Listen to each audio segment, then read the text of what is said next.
पढ़ाई के लिए न रोजगार के लिए बिहार से बाहर जाना नहीं पड़ेगा। यही जनता का सुंदर राज बनाएंगे, जन सुराज बनाएंगे।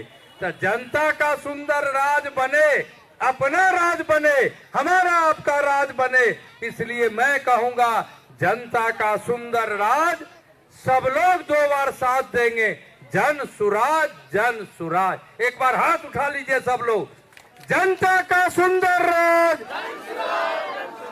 सब लोग बोलेंगे तब ना, हाथ उठा करके बोलिए, जनता का सुंदर राज,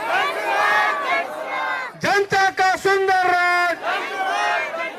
जिनको सुनने के लिए बैठे हैं वो गरीबी से निकलने के रास्ते बताएंगे। एक बार जोरदार ताली बजाइए प्रशांत जी। नमस्कार, आदाब। आप सबका यहाँ आने के लिए बहुत बहुत धन्यवाद। मेरा ही नाम है प्रशांत किशोर। हम आपसे वोट मांगने नहीं आए, हम ये कहने नहीं आए हैं कि हमको वोट दे दीजिएगा तो आपका जीवन सुधर जाएगा। ये कहने वाला आदमी तो बहुत बार आपके पास आया होगा।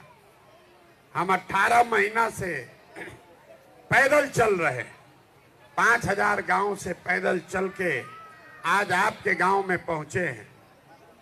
लोग पूछ रहा है भाई पैदल काहे चल रहे? यही सभा तो हम गाड़ी से आके भी कर सकते थे, तो पैदल क्यों चल रहे हैं? पैदल इसलिए चल रहे हैं कि जिस समाज में लोगों की जिंदगी सुधारने का संकल्प लिए हैं, ये तय किया है कि एक बार जाकर जीवन में अपनी आंख से देखेंगे कि आप और आपके बच्चे किस दशा दुर्दशा में जी रहे। अभी हम आपके इलाके में आए हैं, पिछले 2-3 दिन से इसी इलाके में चल रहे हैं। जो गरीबी बदहाली आंख के सामने दिख रही है, हर आदमी दूसरे को दोष दे रहा है। कोई कह रहा है नीतीश कुमार काम नहीं किया, कोई मुखिया को गाली दे रहा है, कोई लालू जी को दोष दे रहा है। हम बिल्कुल आपको उल्टा बात बता रहे हैं। हम बिल्कुल इसका उल्टा बात आपको बताएंगे। आपकी गरीबी बदहाली इसलिए नहीं है कि आपको लालू जी ने ठग लिया। आपकी गरीबी बदहाली इसलिए नहीं है कि आपके मुखिया ने काम नहीं किया। आपकी गरीबी बदहाली इसलिए है कि यहाँ बैठे जितने लोग हैं, आपको अपने कौम के जो पैगंबर साहब हैं, जो कौम में जो बातें बताई गई, आपने उसका साथ छोड़ दिया। आपके कौम में पैगंबर साहब ने कहा, जिस कौम को अपनी रहनुमाओं की समझ ना हो, उसके ऊपर जालिम हुक्मरानों को मुसल्लत कर दिया जाता है। आप जिस हुक्मरान को, आज के शासक को जालिम बता रहे हो, अगर पैगंबर साहब ने कहा है तो ये जालिम हुक्मरान तब आएगा जब आपसे अपने रहनुमाओं को चुनने में गलती होगी। आप तो वो सुनने समझने को तैयार ही नहीं। अभी आप देखिए, और सिर्फ मुसलमानों की बात नहीं है, यहाँ हिंदुओं की भी दशा देखिएगा। हम गांव-गांव जाते हैं और आपसे 3 सवाल पूछेंगे और आपको अभी दिखेगा कि आपकी बर्बादी का, बदहाली का कारण क्या है। हम वोट नहीं मांगते। वोट क्यों नहीं मांगते? अरे वोट मांगने वाला तो हर 2-3 बरस पर कोई ना कोई आता ही है। जो आता है यही कहता है हमको वोट दे दो, हम आएंगे सब काम कर देंगे। यही सुन सुन के आप वोट दिए जा रहे। पहले 40 बरस कांग्रेस को जिताए, फिर 15 बरस गरीब के बेटा लालू जी को राजा बनाए। अभी 18 साल से नीतीश बाबू कुर्सी पर बैठे हैं।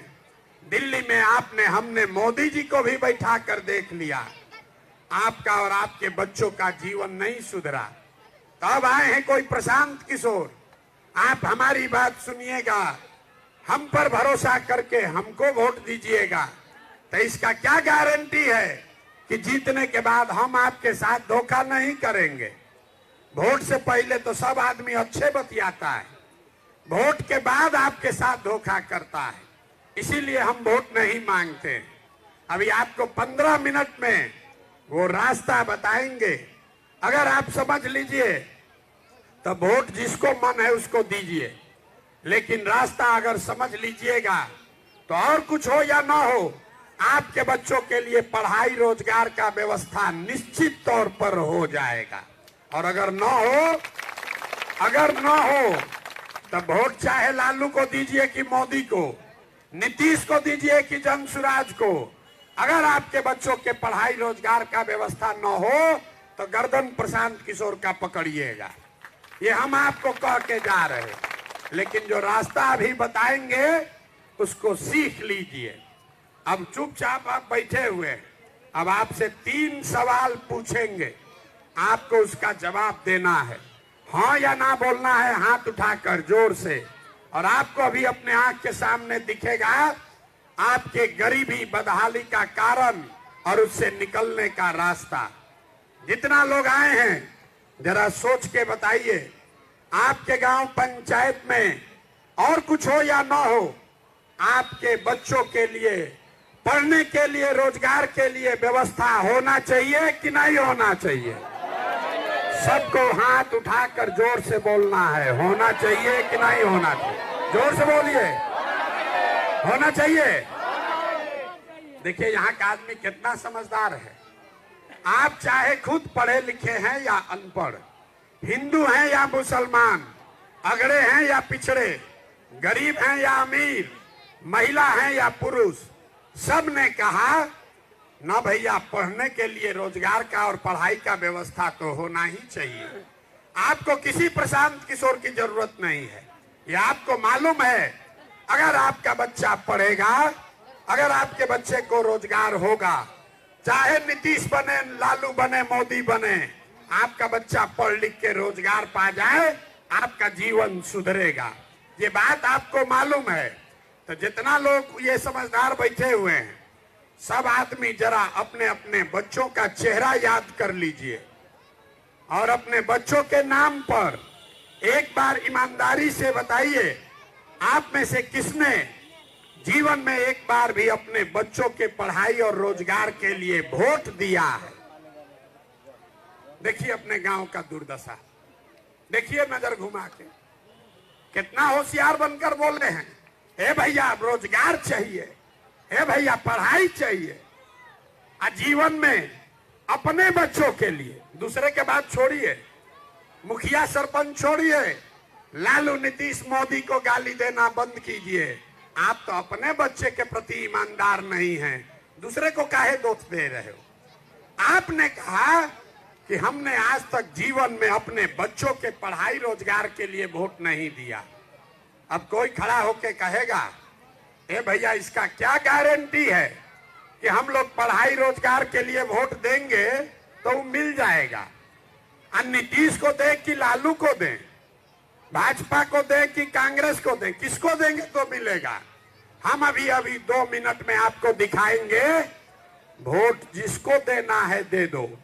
और जो अभी 2 मिनट में दिखाएंगे, आप अगर उसको समझ लीजिएगा तो आपके बच्चों को पढ़ाई रोजगार मिलेगा ही मिलेगा।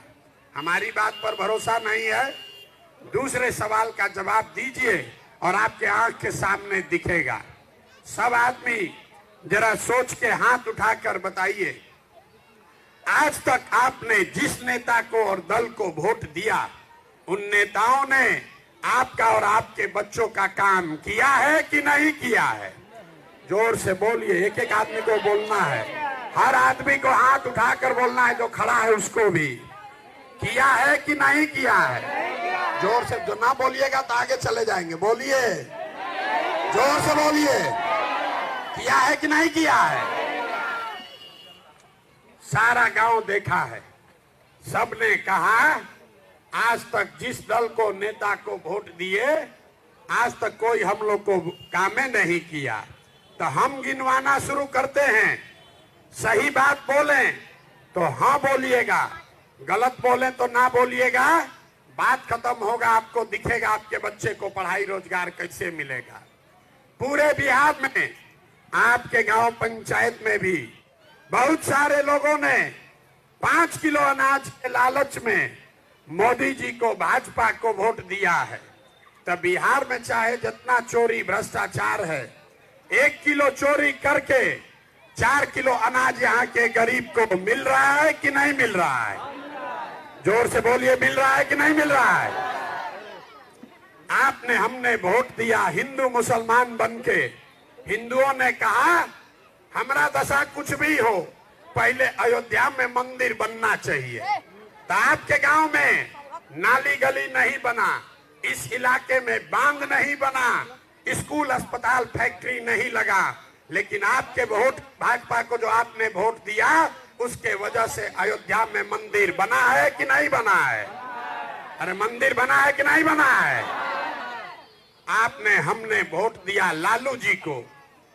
लोग लालू जी को वोट देते हैं, कहते हैं भैया कुछो हो। लालू के राज में गरीब को, पिछड़ा को आवाज मिला, सम्मान मिला। तो लालू जी के राज में सड़क बिजली नहीं था, स्कूल कॉलेज नहीं बना, पढ़ाई नहीं हुआ, रोजगार नहीं हुआ, लेकिन गरीब को, पिछड़े को आवाज, सम्मान मिला कि नहीं मिला? जोर से बोलिए, मिला कि नहीं मिला? मिला है। आपने हमने वोट दिया नीतीश कुमार को बिजली और सड़क के नाम पर। नीतीश को लोगों ने वोट दिया, ए भैया बिजली चाहिए, लालू के राज में बिजली नहीं था। तो नीतीश बाबू के राज में इसी बदहाल बिहार में बिजली का बिल 1000 आए चाहे 2000, घरे घरे बिजली आया है कि नहीं आया है? आपने हमने वोट दिया मोदी का भाषण सुन के कि मोदी जी गुजरात में बड़ा विकास किए हैं।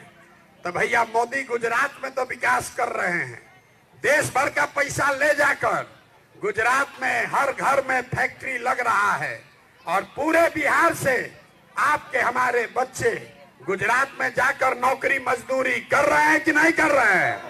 अरे कर रहे हैं कि नहीं कर रहे हैं? तो कौना बात पर आप लोग वोट दिए हैं जो नहीं मिला? आप तो खुद बोले अपने बच्चों के नाम पर, ए भैया हम लोग पढ़ाई या रोजगार के लिए वोट नहीं दिए। यही बताने के लिए तो घूम रहे हैं, वोट नहीं मांगते, यही बता रहे। जिस चीज के लिए वोट दिए वो मिला, जिसके लिए वोट नहीं दिए तो नहीं मिला। बोइएगा बबूल तो आम कहां से खाइएगा? वोट दीजिएगा 4 किलो अनाज के लिए, तो आपके बच्चों को रोजगार कहां से मिलेगा? वोट दीजिएगा मंदिर बनाने के लिए, तो आपके लिए यहाँ फैक्ट्री कैसे लगेगा? वोट दीजिएगा जाति के नाम पर, तो आपके बच्चों के लिए स्कूल कॉलेज कहां से बनेगा? नहीं बन सकता है। लेकिन अगर आपने वोट चाहे मोदी को दिया, नीतीश को दिया कि लालू को दिया, जिस बात के लिए भी आपने वोट दिया वो आपको मिला है। मोदी को अगर 4-5 किलो अनाज के लिए वोट दिए, वही मोदी गुजरात में फैक्ट्री लगवा रहे हैं और बिहार में चावल बांट रहा है। वही लालू, जब आपने आवाज के लिए लालू जी को वोट दिया, लालू जी आपको आवाज दिए लेकिन पढ़ाई या रोजगार नहीं दिए। आपने बिजली के लिए वोट दिया, आपने नीतीश को बिजली के लिए वोट दिया, तो नीतीश कुमार बिजली बना ला दिया, लेकिन आपका बांध नहीं बनवा रहा है। ये लोकतंत्र है मेरे भाई। किसको वोट देते हो इसका कोई महत्व नहीं है, किस बात के लिए वोट देते हो इसका महत्व है। ये बताने के लिए आए हैं। और आपने अपने पूरी सभा में कहा, अपने बच्चों के नाम पर कहा कि आपने जीवन में अपने बच्चों के पढ़ाई रोजगार के लिए वोट नहीं दिया है। यही आपके दुर्दशा का कारण है। यहाँ मुस्लिम समाज के लोग बैठे हैं। बताइए, आपके कुरान की शुरुआत होती है, पहला शब्द है इकरा, पढ़ो, और ये समाज है जिसमें सबसे ज्यादा अनपढ़ लोग हैं। इस समाज को आप प्रशांत किशोर से सीखने आए हैं। अरे आप तो अपने पैगंबर की बात नहीं मान रहे हैं, हमारी बात क्या मानोगे? हमारी बात क्या मानोगे? अभी विधायक जी बता रहे थे कि हम अभी 5000 गांव घूमने के बाद ये बता रहे हैं, दलितों के बाद सबसे ज्यादा गरीबी, बदहाली, जो परेशानी दिखी वो मुसलमान भाइयों के गांव में दिखी है। ये ताली बजाने का विषय नहीं है, ये आपके लिए शर्म का विषय है। 18% आबादी वाला समाज, और इस बात पर ताली बजा रहे हैं कि हम लोग सबसे पिछड़े हैं, कि हमको सब लोग ठगता है। अरे बाप रे, ये कौन सी बहादुरी है? मुस्लिम नेता खड़े होते हैं, रोज भाषण देता है कि हमको ये ठग लिए, हमको ये ठग लिए। अरे भाई, ये कौन सी बहादुरी की बात है कि आप ठगे जाते हैं? ये बहादुरी की बात नहीं है। आपको आपके पैगंबर साहब ने बताया, इल्म हासिल करो, माँ के गोद से लेके कब्र तक इल्म हासिल करो। इल्म हासिल करने के लिए चाइना जाना पड़े वहां जाओ, और मुसलमान अपने घर में बैठा है, उसको सीखना नहीं है। वही लालटेन पकड़ के चलता जा रहा है जिसमें किरासन तेल की तरह वो और उसके बच्चों का तकदीर जल रहा है, रोशनी कहीं और हो रही है। और आप खोजने आए हैं अपने नए रहनुमा को। मेरे भाई, अगर आप कांग्रेस के पीछे चले आप ठगे गए, राजद के पीछे चले ठगे गए, हमारे पीछे चलोगे तो भी ठगे जाओगे। क्योंकि आप जब अपने लिए नहीं ईमानदार हैं, अपने बच्चों के लिए नहीं ईमानदार है, तो कोई आपके साथ खड़ा नहीं हो सकता है। अभी हम आपको दिखाएंगे पूरी सभा में लोगों का यहाँ क्या दुर्दशा है। जरा सब लोग है, 500 बच्चा मिला है, आधे से ज्यादा बच्चों के शरीर पर कपड़ा नहीं है। जितने बच्चे मिले, ज्यादातर बच्चों के पैर में हवाई चप्पल भी नहीं है। सुबह से शाम तक हम पैदल चलते हैं, किसी के बच्चे को आज तक विद्यालय में पढ़ता हुआ नहीं देखे। या तो आपका बच्चा पढ़ने गया नहीं, या पढ़ने गया तो खिचड़ी खा के 10 बजते बजते रोड पर घूरा पर गाड़ियों के पीछे लोग दौड़ रहे। ये आपके बच्चे हैं, नेताओं के बच्चे नहीं हैं, हमारे बच्चे नहीं हैं। लोगों से पूछते हैं, अरे अपने बच्चे का क्या हाल किए हो, कपड़ा काहे नहीं पहनाते हो, पढ़ाते क्यों नहीं हो? तो लोग कहता है इतना गरीब हैं, कहां से बच्चे को कपड़ा पहनाएं, कैसे पढ़ाएं? तो मेरे भाई, जिन नेताओं ने आपको इतना गरीब और बदहाल बना दिया, इतना मजबूर बना दिया कि आपके बच्चों के शरीर पर कपड़ा नहीं,